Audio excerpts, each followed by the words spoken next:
আসসালামু আলাইকুম রহমতুল্লাহ। আমি ঢাকা মোহাম্মদপুর থেকে মোহাম্মদ আব্বাসউদ্দিন। ঢাকা জেলার আশেপাশে বিভিন্ন পাড়ায় মহল্লায় আমি সবসময় আপনাদের মাঝে জমির ভিডিও নিয়ে আসি। জমি, বাড়ি, ফ্ল্যাট, শপিং মহল, দোকান। তো কম দামি বেশি দামি জমি রেগুলার খুঁজি, মোটরসাইকেল লয়ে সিএনজি লয়ে সারা বাংলাদেশের আশেপাশে আনাচে কানাচে সব জায়গায় জমি খুঁজতে থাকি, কোন জায়গায় কম দামে জমি পাওয়া যায়। কাস্টমারও শুধু কম দামি জমি খোঁজে, এই জন্য কম দামি জমি খুঁজে খুঁজে বাইর করি। তো ঘুরে সব জায়গায় দেখলাম, সারা 64 জেলায় ঘুরে দেখলাম কোনো জায়গায় এখন বাজার দর হিসাবে জমি পাওয়া যায় না। এটা হলো বাটার চর, এটা হলো সাভার এলাকার ভিতরে পড়ছে, এনাম মেডিকেলের পিছনে যে বাড়িঘরগুলো দেখেন। এই যে আমার পিছনে যে জমিটা দেখতেছেন, একবারে রাস্তা লেভেল জমি। সামনের রাস্তা 30 ফিট, 56% জায়গা। ওটি ম্যাপে আছে সিএস আরএস বিএস এর রাস্তা। এই রাস্তার আমার এই যে জমির উপরে দিয়ে আমি হেঁটে যাইতেছি। 56% জমি এখনও বেচা বিক্রি হয় নাই, এই প্রথম বিক্রি করা হবে, এই প্রথম বিক্রি করা হবে। তো ভিডিও শুরুর থেকে লাস্ট পর্যন্ত দেখলে আপনারা ভিডিওতেই অনেক কিছু বুঝতে পারবেন। এই জন্য আমার ভিডিও বড় হলেও পাড়া মহল্লা এলাকার রাস্তাঘাট, মসজিদ, মাদ্রাসা, এলাকার উন্নয়নমূলক কাজগুলা সব ভিডিওর ভিতরে ধরে রাখি। আর অল্প একটু ভিডিও দিলে এই জিনিসগুলো আপনার বোঝা যায় না। আপনি যে টাকা বিনিয়োগ করবেন, বিনিয়োগ করলে ভবিষ্যৎ ফিউচার কী আসবে, ব্যাক মানি কীরকম আসবে, পুরা ভিডিও না দেখলে আপনি বুঝবেন না। টাকা লাগাইলে, টাকা দিয়ে জমি কেনার পরে ভবিষ্যৎ ব্যাক মানিটা কীরকম হবে। আত্মীয় স্বজন, আমাদের পাড়া প্রতিবেশী যারা জমি আগে কিনছে তারা এখন কোটি কোটি টাকার মালিক হয়েছে। তো এরকম ব্যাক মানি দেখে যে ভবিষ্যৎ ফিউচার কীরকম হইতে পারে, আমি যদি এখন জমিটা কিনে রাখি ভবিষ্যতে কীরকম হবে। এই জমি কোনো একদম নিখুঁত জমি, ওষা জমি, বরট করা লাগবে না, পানি ওঠে না, এখনই পাশে ঘরবাড়ি আছে মানুষ। তো ওনাদের জমি, আর ওই আপুর হলো লগে বাড়ি। তো ওনার কাছে সব জিজ্ঞেস করছি, এদিকে সুযোগ সুবিধা হাল চাল বাড়া চলে কিনা, বাড়ি করলে ভবিষ্যৎ ফিউচার কীরকম হবে, চোর বাটফার আছে কিনা। ওই জমি ওদিক দিয়ে আবার ফাঁকা রাস্তা, ওই 1 প্লট পরে ফাঁকা রাস্তা। এই জমির ফাঁকা রাস্তার 1 প্লট বাকি আর কি, 2 রাস্তা সেম সেম পাইছে। তো ওনারে জিজ্ঞেস করলাম যে ভবিষ্যৎ ফিউচার কীরকম হবে, ভালো কীরকম হবে। কয় না এটা ভালো হবে। এই দিক থেকে এনাম মেডিকেল দেখা যায়, সাভার থানা স্ট্যান্ড এদিক থেকে দেখা যায়। মানে এদিকে আগে ব্রিজ ছিল না, এই জন্য মানুষ শুধু সিংগার দিয়ে ঢুকতে পারতো, আর অন্য সাইড দিয়ে ঢুকতে পারতো না। এখন সাভার এদিক থেকে ডাইরেক্ট যোগাযোগ ব্যবস্থা আছে। তো ওনারা আগের দামি যে ব্রিজ টিরিজ যেসব ছিল না, এই আগের দামই চাইতেছে।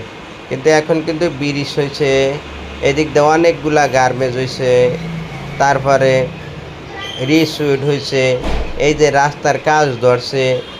বাংলাদেশে কোনো জায়গায় কিন্তু মাটির রাস্তা নাই, শুধু একমাত্র এই জায়গায় অবহেলিত, কোনো কাম কাজ করে না আওয়ামী লীগের আমলে। এই যে এখন কাজ কাম ধরছে, এই যে সোলিং করব, তারপরে পিচ ডালাই করবে।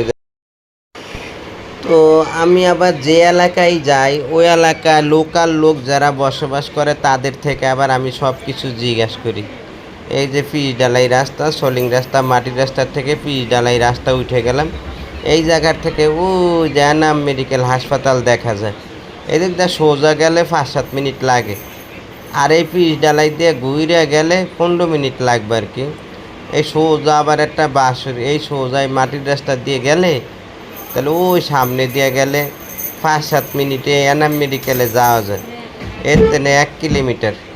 সব এলাকায় মানুষের জিজ্ঞেসি, এটারে সাভার এলাকার ভিতরে পড়ছে। দেখেন টাকা যেহেতু কম, আপনার দূরে একটু যেতেই হবে। টাকা যেহেতু কম, টাকা যদি আপনার বেশি থাকে আলহামদুলিল্লাহ গুলশান, বনানী, ধানমন্ডি, মোহাম্মদপুর বিভিন্ন সাইডে কিনতে পারবেন। কিন্তু বসুন্ধরা যারা এখন জমি এত দাম বাড়ছে, এরা কিন্তু আগে কম টাকা দিয়ে কিনছে। 1 কোটি টাকা, 2 কোটি, 5 কোটি টাকা কিনুন না, কাস্টমার কম। এই যত জমি দেখতেছেন, এই জমিগুলো কিন্তু আগে ওনারা কম টাকা দিয়ে কিনছে, 1.5 লাখ, 2 লাখ। আমি বাড্ডা গুলশান এই 300 ফিট 1.5 লাখ 2 লাখ 50,000 80,000 জমি বেচেছি। এখন সেটি 1 কোটি টাকা কাটা হয়েছে। তো এদিকেও ইনশাল্লাহ আশা করা যায়। এই ব্রিজটা কিন্তু নতুন হয়েছে, এই ব্রিজটা আগে ছিল না।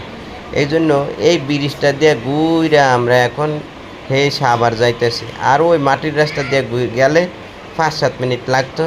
আর এই ব্রিজটা আবার ঘুরা খাসের চর হয়ে তারপরে এদিক দেওয়া হয়েছে। এই ব্রিজটা আগে ছিল না, এই ব্রিজটা নতুন করছে। এই ব্রিজটা আগে আসেন না, না হওয়ার কারণে ওই সময় কিন্তু জমির দাম কম ছিল। এদের যাতায়াত ব্যবস্থা এত খারাপ ছিল যে এটা চরের ভিতরে আসছিল। এদিকে যাতায়াত করতে হলে সাভার যাইতে হইতো 2-3 ঘন্টা লাগতো, কিন্তু এখন সাভার যাওয়া যায় 10 মিনিটে। আগে যদি এলাকার মানুষ সাভার যাইতো 2-3 ঘন্টা লাগতো, ব্রিজ যে সময় না 1.5 ঘন্টা মিনিমাম লাগতো। নৌকা দিয়া ট্রলার দিয়া হাইটা যাইতে ব্রিজ হওয়ার পরেতে এখন আর লাগে না। এই জন্য এলাকার মহল্লা এগুলা আমরা তুইলা ধরি।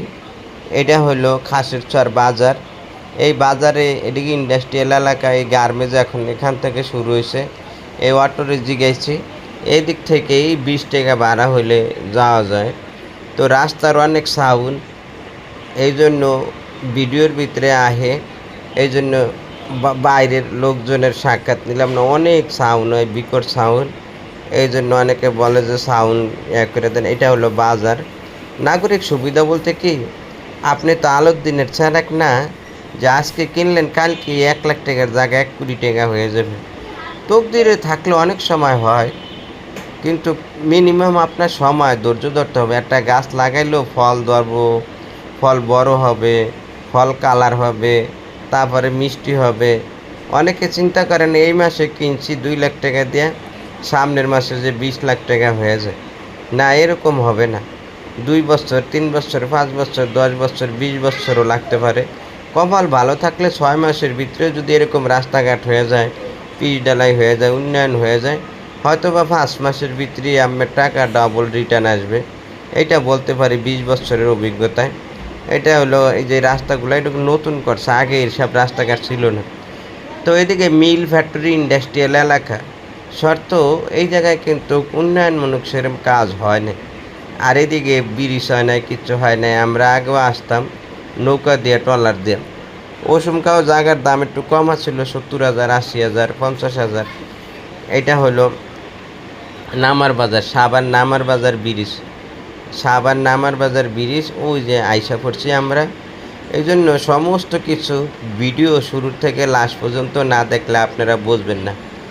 যাই হোক, এখন দামের বিষয় আসি। জমির সামনে রাস্তা দিয়ে নিলে 3 লাখ টাকা শতাংশ। পুরাটা জমি যদি আপনি নেন, এদিক দিয়ে আবার ওই জমিতে গেলে 10 মিনিট লাগে না। ওই যে হাইটেও যে হাসপাতাল দেখা যায়, আমরা কিন্তু ওদিক দিয়ে ঘুরে আসছি ফাঁকা রাস্তা দিয়ে। এই ব্রিজটারও স্যাংশন হয়ে গেছে। এই ব্রিজটা যখন কমপ্লিট হয়ে যাবে, জায়গায় যাইতে লাগবে 5 মিনিট। এই সাভার থানা স্ট্যান্ড থেকে জায়গায় যাইতে 5-7 মিনিট লাগবে। যারা সাভার এরিয়ার ভিতরে জমি চাইছিলেন, টাকা আছে, কি করবেন? জমি কিনে রাখতে পারেন ভবিষ্যৎ ফিউচারের জন্য। দেখেন, ঢাকা যদি একটা জমি থাকে, সমস্ত দিক দিয়ে আপনার লাভ। আপনার মেয়ে ছেলে বিয়া শাদি দিলেও ওসব বলা যায় আত্মীয়রে যে আমার ঢাকা একটা জমি আছে। কয় টাকা দিয়ে কিনছেন সেটা বড় বিষয় না, কিন্তু ঢাকা একটা জমি আছে। তো সামনে দিয়ে নিলে 3 লাখ, পিছন দিয়ে নিলে 2.5 লাখ। সামনে দিয়ে 3 লাখ, পিছন দিয়ে 2.5 লাখ। সামনে দিয়ে সর্বনিম্ন 15% নিতে হবে, সর্বনিম্ন 15% নিতে হবে। আল্লাহ হাফেজ।